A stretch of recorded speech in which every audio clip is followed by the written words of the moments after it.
أعوذ بالله من الشيطان الرجيم بسم الله الرحمن الرحيم. Pertanyaan kedua yang sering juga ditanyakan, ya, Ustadz, orang tua saya meninggal dunia, ya, kemarin sakit, kemudian meninggal dunia, tidak sempat puasa sebulan, apakah saya harus mengqadha untuk orang tua saya? Ini sering ditanyakan. Ada hadis Nabi SAW bersabda, "Man mata wa alaihi siyam, shoma anhu waliyuhu." Barang siapa yang meninggal dunia dan ternyata dia punya kewajiban berpuasa, maka wali-walinya boleh membayar hutangnya. Wali-walinya yang mempuasakannya, anaknya kayak atau kerabatnya kayak, ya, atau saudaranya, enggak ada masalah, ya.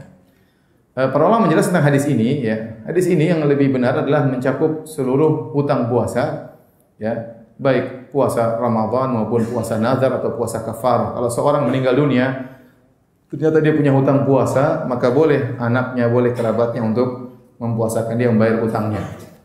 Tetapi orang yang punya penyakit sehingga tidak bisa berpuasa, ada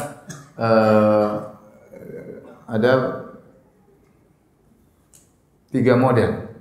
Orang yang punya penyakit tidak bisa berpuasa ada 3 model.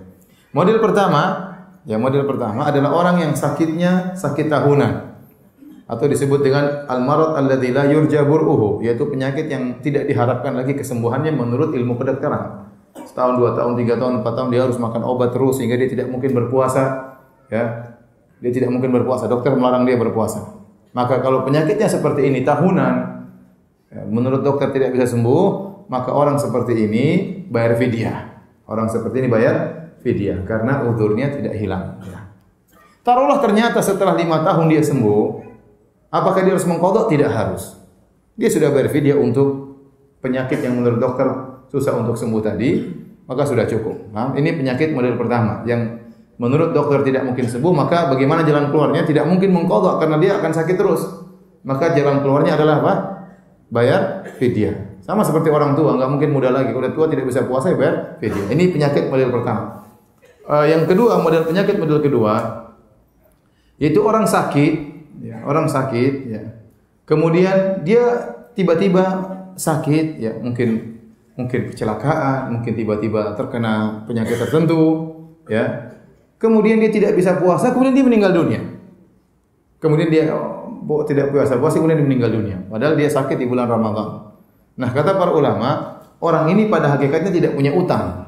Orang ini pada hakikatnya tidak punya utang. Kenapa? Karena orang yang sakit model seperti ini, itu yang disebutkan oleh Allah dalam Al-Quran. Faman kana minkum maridhan aw ala safarin fa iddatun min ayyamin ukhra.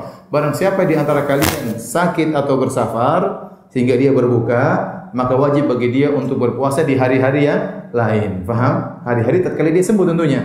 Ternyata dia tidak menemukan hari-hari sembuh tersebut. Dia sakit terus meninggal.